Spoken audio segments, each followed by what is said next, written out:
प्रिय संस्कृत मित्राणी नवा संस्कृता सानिध्य साहित्य पे आज हम लोग महाकवि कालिदास विरचित मेघदूत खंड काव्य के श्लोकों का वाचन कर रहे हैं।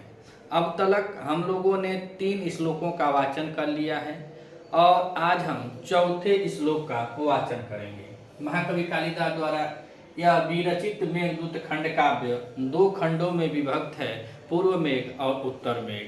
पूर्व मेघ में यक्ष के द्वारा, जो यह मेघदूत का नायक है, उस यक्ष के द्वारा बताए गए संपूर्ण मार्ग का वृत्तांत मिलता है और उत्तर मेघ में अलकापुरी, कैलाश पर्वत और यक्षरी के सौंदर्य का वर्णन मिलता है। अब तक हम लोगों ने देखा कि वह यक्ष जो पहले श्लोक में हमने देखा कि कश्चित कांता विरह गुणा, अर्थात तो कोई यक्ष है जिसका नाम हेममाली ब्रह्मवैवर्त पुराण में मिलता है और ब्रह्मवैवर्त पुराण यह मेघदूत का उपजीव्य भी माना जाता है। वह रामगिरी पर्वतों पर निवास किया, उसके बाद वहीं पे वह मेघ को देखता है। दूसरे श्लोक में हमने पढ़ा कि तस्मिन आद्रो, अर्थात उसी मेघ पर मेघ कीजिएगा उसी पर्वत पे वह मेघ को देखता है। फिर देखने के बाद वह इसके पूरे श्लोक में हम लोगों ने देखा कि वह अपने आंसुओं को अंदर रोके ही रहता है और उसके बाद वह बहुत देर तक मेघ को देखता है, चिंतन मनन करता है और चिंतन मनन करते हुए सोचता है।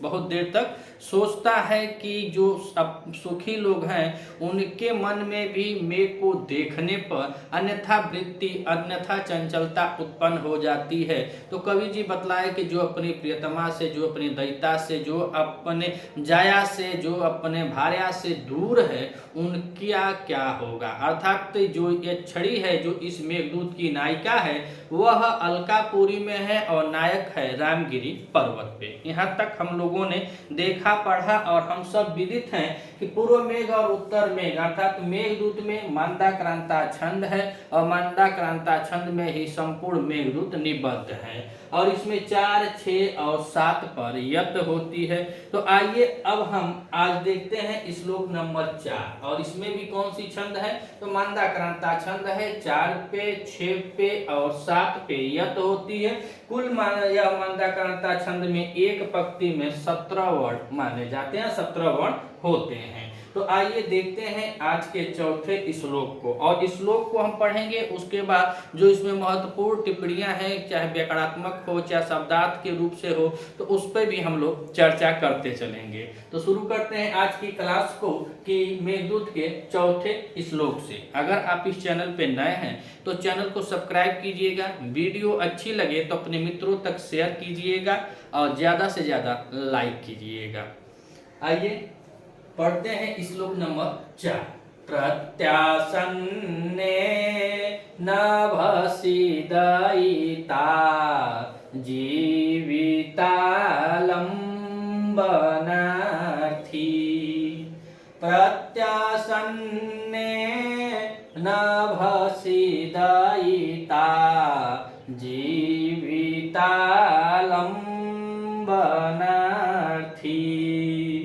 जिमुतेन स्वकुशलमयी हारयिष्यन् प्रवृत्तिं। सप्रत्याग्रे कूटजकुसुमयी, सप्रत्याग्रे कूटजकुसुमयी कल्पिताघार्यतस्मै।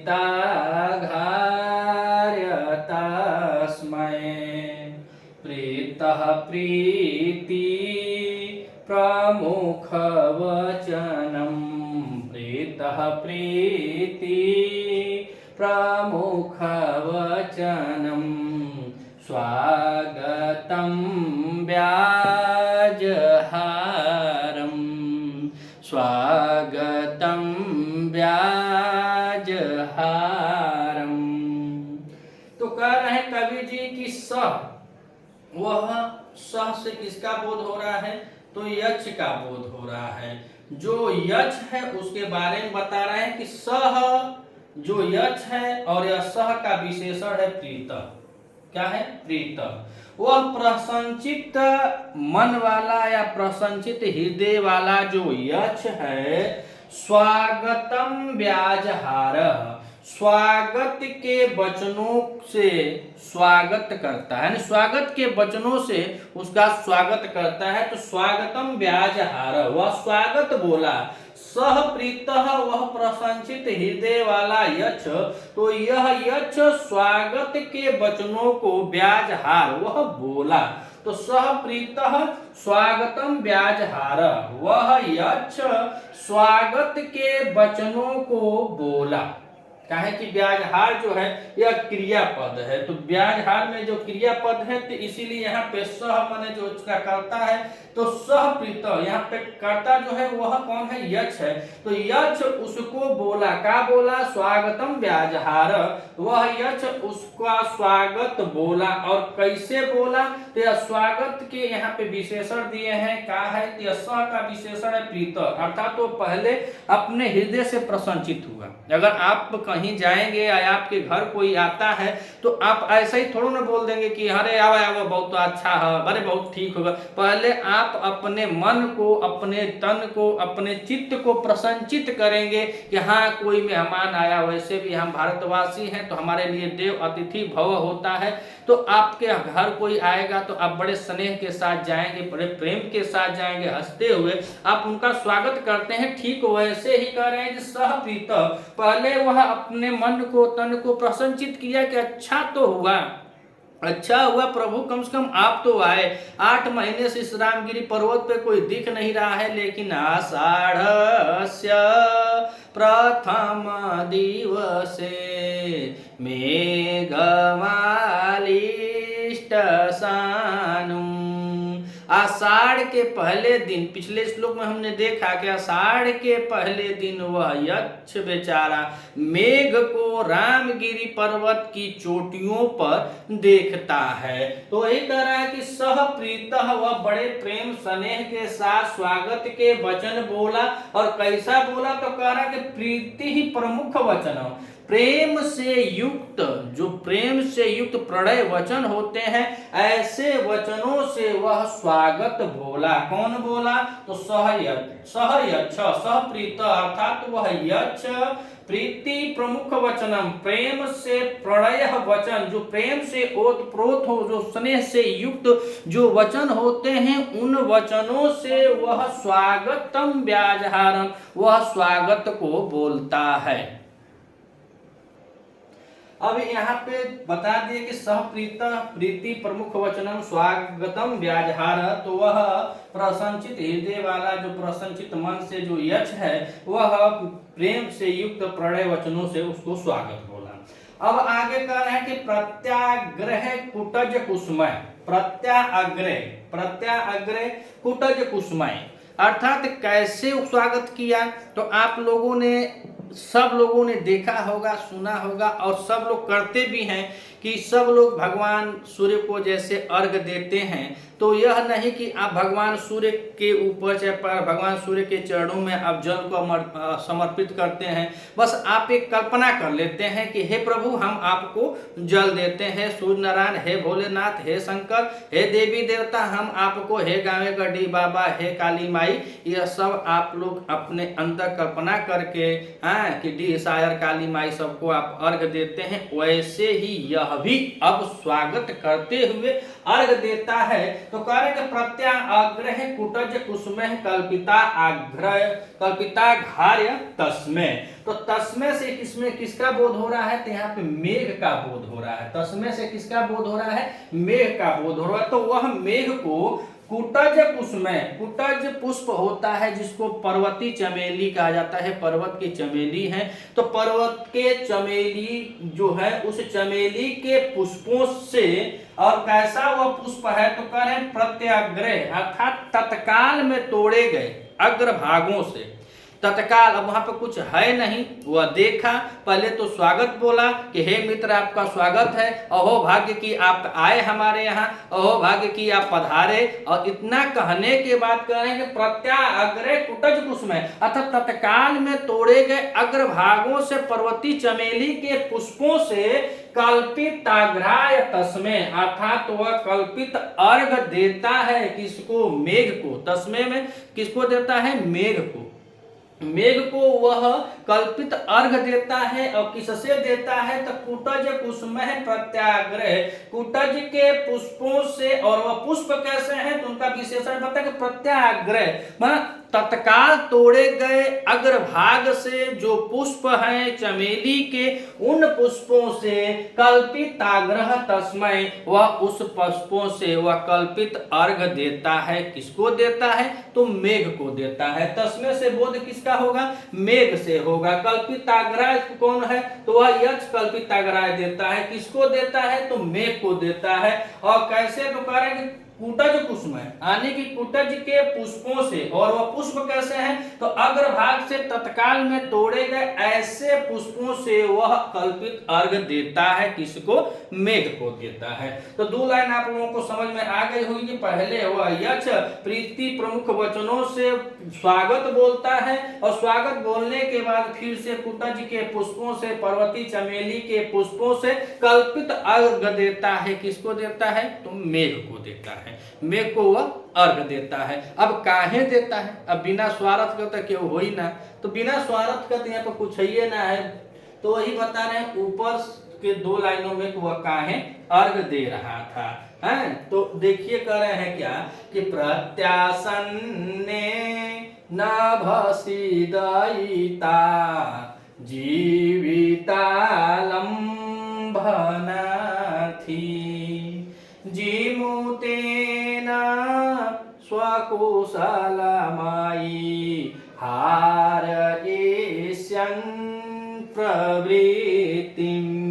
तो नभसी, नभसी माने आकाश भी होता है। नभसी यहाँ पे जो आया है यह श्रावण मास के लिए आया है। कौन सा मास तो श्रावण मास के लिए आया हुआ है। और श्रावण मास कहाँ आया हुआ है कि कहानी जब शुरू होती है तो उसमें पहले ही कह रहा है कि आषाढ़स्य प्रथम दिवसे, तो आषाढ़ के प्रथम दिन ही यक्ष मेघ को देखता है। और आषाढ़ के तुरंत बाद जो महीना आता है वह सावन का महीना आता है। और यह बताया जाता है कि सावन का महीना प्रेमी और प्रेमिकाओं के लिए बहुत ही महत्वपूर्ण महीना आता है, जिस पर बहुत लोग गाने होने भी बजते हैं। और सावन का महीना भगवान भोलेनाथ के भी लिए बहुत पवित्र माना जाता है।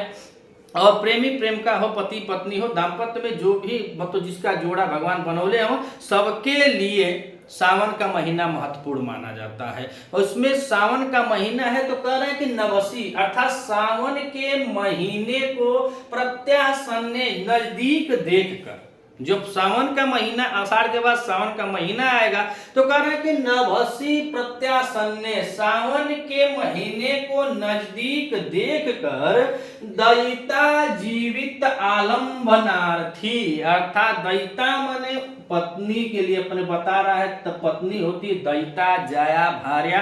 और यह दयिता वह नहीं कि आज वो ह अब अगर ना हो तो दूसर क्यों आ सकती, तीसर क्यों आ सकती है, ऐसा लोग के लिए वह दयिता नहीं बता रहे हैं। दयिता वही बता रहे हैं कि जिसके लिए एक वन पीस मात्र रहे वह उसकी दयिता होती है। तो यक्ष के लिए बस उसकी यक्षिणी ही प्रिय थी, उसको सोना चांदी, इसमें आप लोगों ने देखा कि उसके हाथों से कंगन सोने के गिर जाते हैं, वह चिड़चिड़ हो जाता है, उसको उसकी चिंता अभी तक नहीं है। जितनी चिंता वह अपनी पत्नी से करता है, अपनी दयिता से करता है, अपनी जाया से करता है, अपनी भार्या से करता है, अपनी कांता से करता है। और शुरुआत में ही बताया कांता विरह गुरुड़ा, वह कांता शब्द जिसमें उसका विरह गुरु जो गुरुण था, जो बहुत भारी भरकम विरह था, उसके बारे में तो कह रहे कि नवसी प्रत्यासन्ने, सावन मास के नजदीक आने पर अपनी पत्नी अर्थात दयिता जीवित आलम्बनार्थी, अर्थात जैसे हम शिक्षा को चाहते हैं तो हम शिक्षार्थी होते हैं, जो पढ़ना चाहता है विद्यार्थी होते हैं, धनार्थी होते हैं, जो जिसकी कामना चाहता है उसका अर्थी होता है। अर्थी का मतलब ये कि उसके अर्थी होता है। जैसे हम पढ़ रहे हैं तो हम शिक्षा चाहते हैं तो हम शिक्षार्थी होंगे, हम विद्या चाहते हैं तो हम विद्यार्थी होंगे, जो धन चाहता है वो धनार्थी होगा, जो ज्ञान चाहता है वो ज्ञानार्थी होगा। इसी तरह वह कह रहे हैं आर्थी। और क्या आर्थी था तो सावन मास के नजदीक देखने पर जो यह यक्ष बेचारा है वह अपनी पत्नी के जीवन का लंबनार्थी, अर्थात वह इच्छुक था कि मेरी पत्नी ठीक ठाक रहे, अच्छा से रहे। काहे कि यह सावन का महीना है और विरह का दिन अब बहुत तड़पाएगा।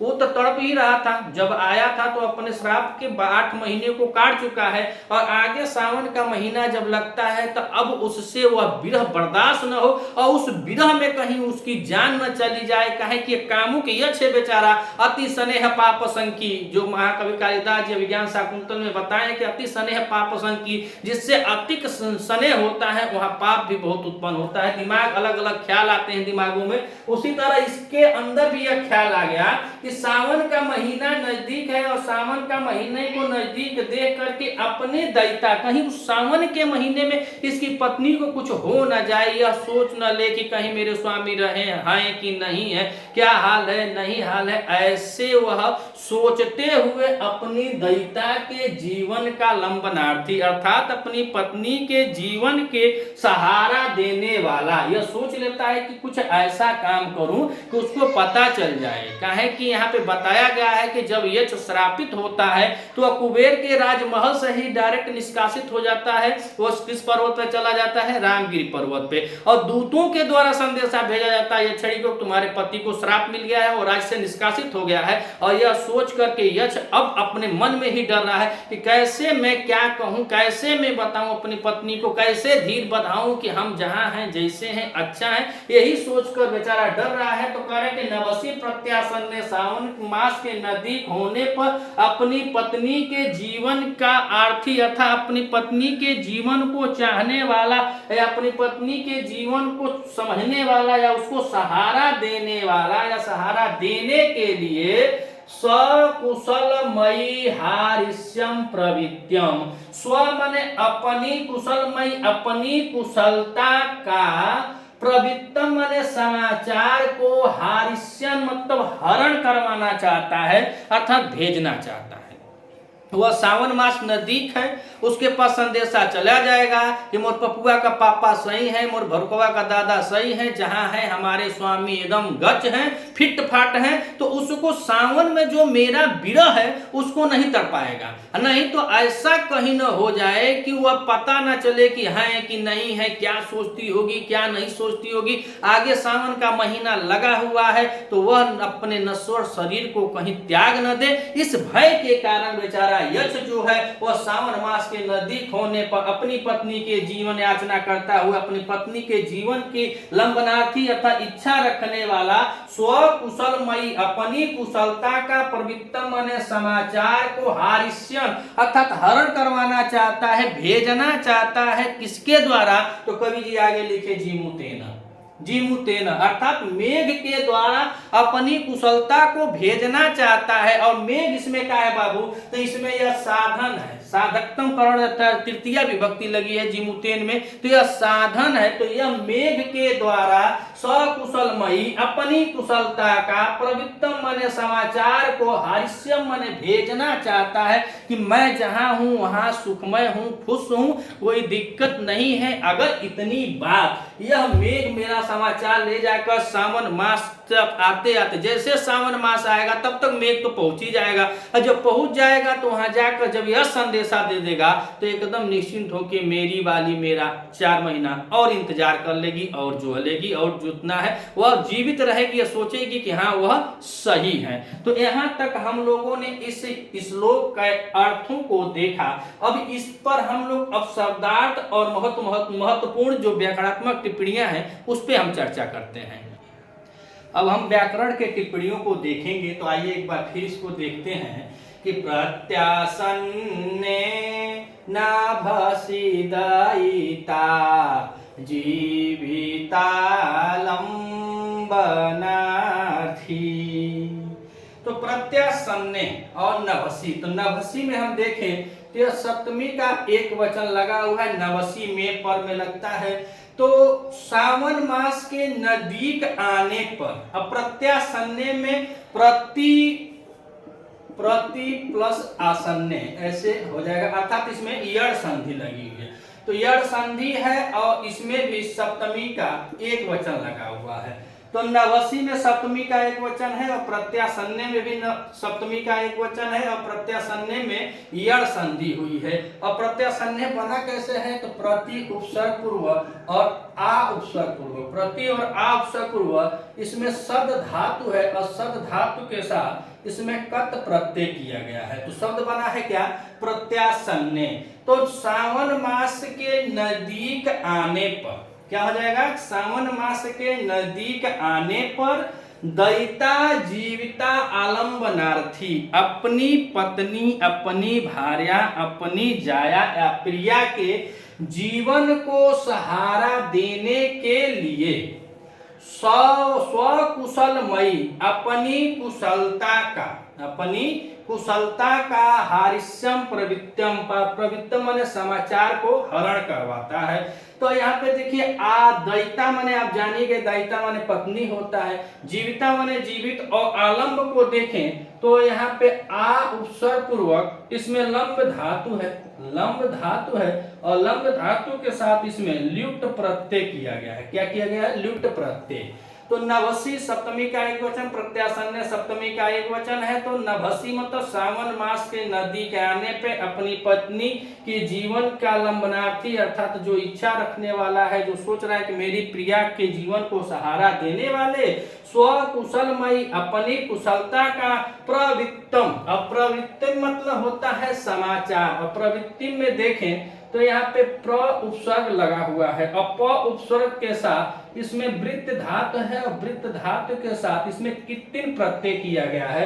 तो शब्द बना है प्रवृत्तम। यह छोटे छोटे शब्द ही प्रश्न है जो हम लोगों को फंसा रहे हैं पेपर में, एमसीक्यू में, कि इसमें प्रत्यय कौन सा है, इसमें धातु कौन सी है, इसमें क्रिया कौन सी है, यही सब था। और मोटी मोटा तो आप सब लोग, हम सब विदित हैं, सब लोग हम जानते हैं, लेकिन यही छोटा छोटा जो था इसको हम अब केयर करते चलेंगे। हर श्लोक के बाद इसमें हम व्याकरण टिप्पणियों को देखेंगे। तो प्रवृत्ति में प्र उपसर्ग पूर्व वृत्त धातु के साथ कित्तिन प्रत्यय लगा हुआ है, तो बना क्या है शब्द प्रवृत्तम। तो अपनी कुशलता के समाचार को अब क्या करा रहा है, हारिस्यम, हरण करवा रहा है, अर्थात तो भेजवाने के अर्थ में, हरण मतलब भेजवाने के अर्थ में है। तो इसमें हिय धातु है, हिय धातु के साथ पहले इसमें ऋच प्रत्यय लगता है, और जब ऋच प्रत्यय लगता है तो यह बनता है क्या, हारि, हारि बन जाता है। और हारि के बाद इसमें इट आगम होता है, इसमें क्या होता है, इट आगम होता है, और इट के बाद इसमें स्य,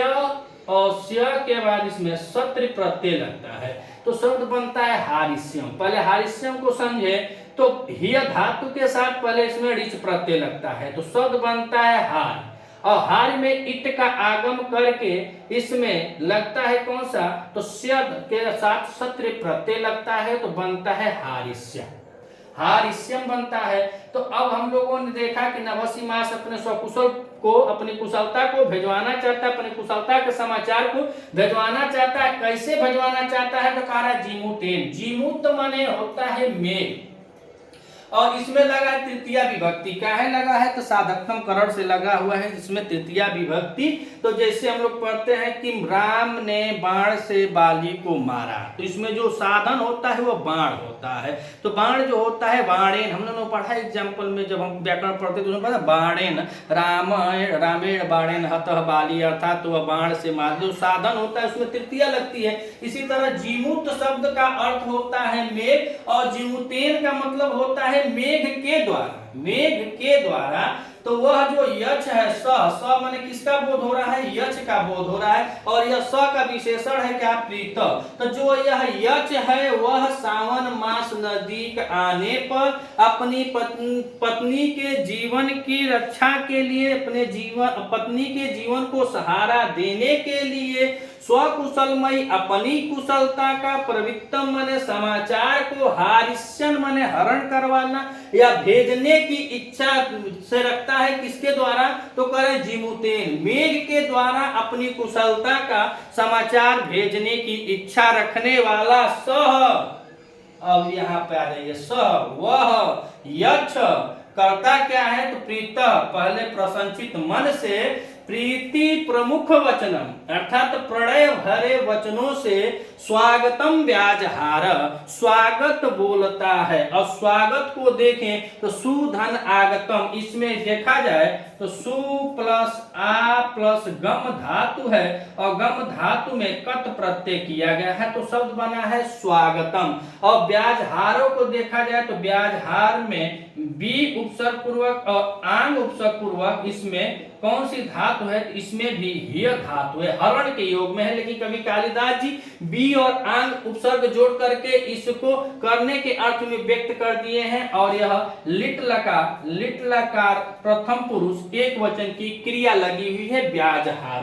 तो प्रीति प्रमुख वचनम स्वागतम व्याजहार व यक्ष प्रसंचित मन से प्रणय युक्त वचनों से स्वागत को बोला। किसको बोला? तो करें तस्में, अर्थात उस मेघ को बोला। और तस्में में यह चतुर्थी विभक्ति लगी है। क्या है? तो आगे दिया है कल्पिताग्राय, तो कल्पिताग्राय भी चतुर्थी है और तस्में में भी चतुर्थी है। तो चतुर्थी तस्में मतलब मेघ को। अब काहे बोला? तो कह रहे प्रीति मन से वह प्रमुख वचन से प्रणय युक्त वचनों से स्वागत को बोलता है। अब काहे तो कैसे बोला? तो अब कह रहे हैं कि कुटुज कुसुमें, जो कुटज के पुष्प हैं उन पुष्पों से वह उसको अर्थात मेघ को स्वागत किया।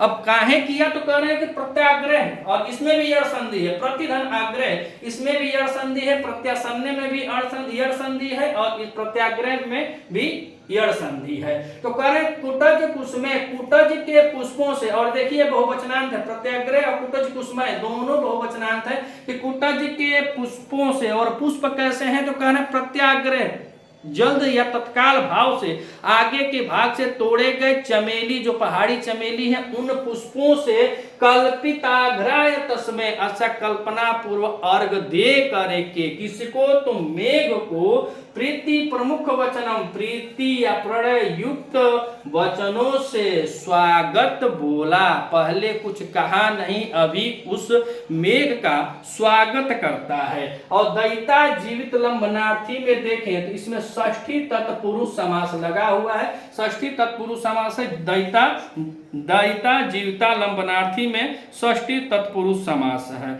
और उसके बाद इसमें देखा जाए तो स्वकुशल मई, और स्वकुशल मई में भी षष्ठी तत्पुरुष समास लगा हुआ है। तो स्वकुशल मई में षष्ठी तत्पुरुष समास है। दयिता जीविता लंबनार्थी में भी यह तत्पुरुष षष्ठी तत्पुरुष समास है। और वह यक्ष प्रणय भरे वचनों से और कुटज के पुष्पों से कल्पित अर्घ को दे करके उस मेघ को स्वागत के वचन को बोला। अभी इतना ही, अभी वह उसका मेघ का स्वागत करता है कि आप आए, बहार आई, ऐसा समझ करके प्रसन्नचित मन से वह अभी मेघ को स्वागत करता है। अभी आगे क्या क्या करता है मिलते हैं अगले वीडियो में। तब तक के लिए नमः संस्कृता।